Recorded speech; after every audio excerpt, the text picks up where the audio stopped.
Your গোলসের নতুন একটি ক্লাসে সবাইকে স্বাগত। প্রাইমারি টেটকে লক্ষ্য রেখে প্রতিদিন যে ক্লাস নিয়ে আসা হয় তেমনই আরেকটি ক্লাস নিয়ে চলে এলাম। আজকের ক্লাস থাকছে পরিবেশের উপর। তো কি কি কোশ্চেন আছে দেখে নাও। যে উপাদানের জন্য জলের বিওডি বৃদ্ধি পায় তা হলো মস, ফাঙ্গি, অ্যালগি নাকি ফার্ন। তো সঠিক অ্যান্সার কি হবে বলো? সঠিক অ্যান্সার অবশ্যই হবে কিন্তু অ্যালগি। অ্যালগির জন্য কিন্তু জলে বিওডি অর্থাৎ বায়োলজিক্যাল অক্সিজেন ডিম্যান্ডের পরিমাণ কিন্তু বৃদ্ধি পায়। পরবর্তী কোশ্চেনে আসি। বিশ্ব উষ্ণায়নের প্রভাবে পৃথিবীর সর্বত্র হিমরেখা পিছু হটছে নাকি এগিয়ে আসছে নাকি একই আছে নাকি কোনোটি সঠিক নয়। তো সঠিক অ্যান্সার অবশ্যই হবে পিছু হটছে। পরবর্তী কোশ্চেনে আসি।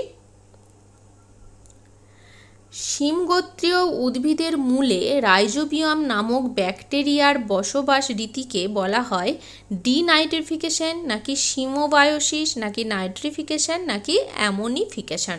তো সঠিক অ্যান্সার কি হবে বলো? অবশ্যই হবে সিমবায়োসিস। পরবর্তী কোশ্চেনে আসি। পরিবেশে কার্বন ডাইঅক্সাইড ব্যবহৃত হয় সালোক সংশ্লেষে, শ্বসনে নাকি সংবহনে নাকি রেচনে। তো সঠিক অ্যান্সার অবশ্যই হবে, এটা সবাই জানো, সালোক সংশ্লেষে।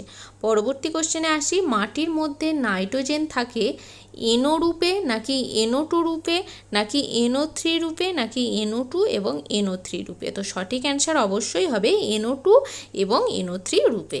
পরবর্তী কোশ্চেনে আসি। নাইট্রোজেন স্থিতিকারী একটি ব্যাকটেরিয়া হলো মাইক্রোব্যাক্টর নাকি নাইট্রোব্যাক্টর নাকি নাইট্রোসোমোনাস নাকি অ্যাজোটোব্যাক্টর। তো সঠিক অ্যান্সার অবশ্যই হবে অ্যাজোটোব্যাক্টর, যেটা হচ্ছে নাইট্রোজেন স্থিতিকারী একটি ব্যাকটেরিয়া।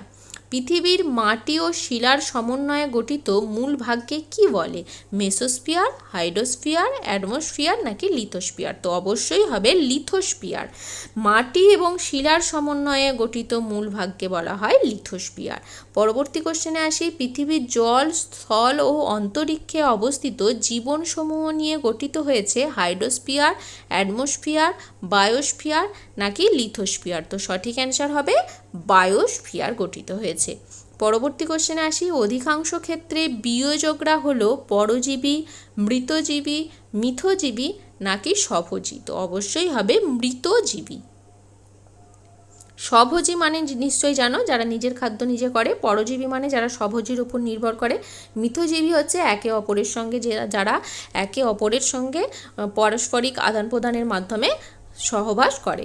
সকল উৎপাদকই হলো পরভোজী, পরজীবী, মৃতজীবী নাকি স্বভোজী। তো এক্ষুনি বললাম যে স্বভোজী যারা হচ্ছে সকল উৎপাদক, অর্থাৎ নিজেদের খাদ্য নিজেরাই তৈরি করে। যেসব প্রাণী জলের নিচে বসবাস করে তাদের বলে নেকটন, বেন্থস, ফ্লোরা নাকি ফাইটোপ্ল্যাঙ্কটন। তো সঠিক অ্যান্সার অবশ্যই হবে বেন্থস। বেন্থস কিন্তু জলের নিচে বসবাসকারী প্রাণীদের বলে। বাস্তুতন্ত্রের বিভিন্ন পুষ্টি স্তরের সামগ্রিক গঠন পর্যায়ক্রমে সাজালে যে শিখর গঠিত হয় তাকে কি বলে? খাদ্যচক্র, খাদ্যজাল, খাদ্য শৃঙ্খল নাকি খাদ্য পিরামিড। তো সঠিক অ্যান্সার হবে অবশ্যই হবে খাদ্য পিরামিড। বাস্তুতন্ত্রের অন্তর্গত কোন স্থানের প্রাণী গোষ্ঠীকে কি বলে? বেন্থস, ফ্লোরা, ফোনা নাকি নেকটন। তো অবশ্যই হবে প্রাণী গোষ্ঠীকে বলে ফোনা। তো পরবর্তী কোশ্চেনে আসি। মানুষ হলো তৃণভোজী, মাংসাশী, সর্বভুক নাকি স্বভোজী। তো সঠিক অ্যান্সার কি হবে বলো? সঠিক অ্যান্সার হবে মানুষ হবে কিন্তু সর্বভুক প্রাণী, অর্থাৎ মানুষ কিন্তু শাকসবজি, তারপরে আবার প্রাণীটিকে যেমন মাংসাশী সমস্ত কিছুই খায়, তাই জন্য হচ্ছে সর্বভুক। মহাবিশ্বে যে গ্যাস সব থেকে বেশি আছে সেটা কি? অক্সিজেন, কার্বন ডাইঅক্সাইড, নাইট্রোজেন নাকি হাইড্রোজেন। তো সঠিক অ্যান্সার অবশ্যই হবে নাইট্রোজেন। নাইট্রোজেন কিন্তু সব থেকে বেশি আছে, প্রায় 78% কাছাকাছি।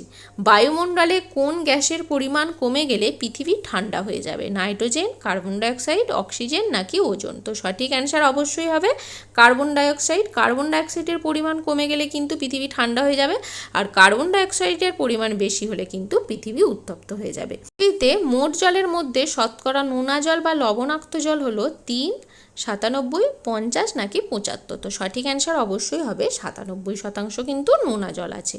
পরবর্তী কোশ্চেনে আসি। ভূপৃষ্ঠের সংলগ্ন বায়ুস্তরের তাপমাত্রার বৃদ্ধি ঘটায় নাইট্রোজেন, অক্সিজেন, হাইড্রোজেন নাকি কার্বন ডাইঅক্সাইড? তো সঠিক অ্যান্সার অবশ্যই হবে কার্বন ডাইঅক্সাইড। এই বললাম যে কার্বন ডাইঅক্সাইড কিন্তু বায়ুস্তরের তাপমাত্রা বৃদ্ধি ঘটায়। পরবর্তী কোশ্চেন আসি, ওজোন স্তর সূর্যের অতিবেগুনি রশ্মির প্রভাবে ভেঙে গিয়ে উৎপন্ন করে অক্সিজেন, ক্লোরিন, জিওলিন নাকি আর্গন? তো সঠিক অ্যান্সার হবে অক্সিজেন।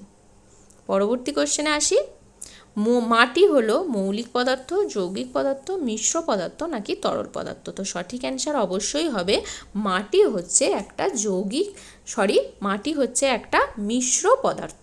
তো সঠিক অ্যান্সার হবে অপশন সি। পরবর্তী কোশ্চেনে আসি। না, আজকের ভিডিওটা এই পর্যন্তই। ভিডিওটা ভালো লাগলে অবশ্যই লাইক, শেয়ার এবং সাবস্ক্রাইব করে সঙ্গে থাকবে, যাতে পরবর্তী ভিডিওগুলো তোমরা অবশ্যই পেতে পারো।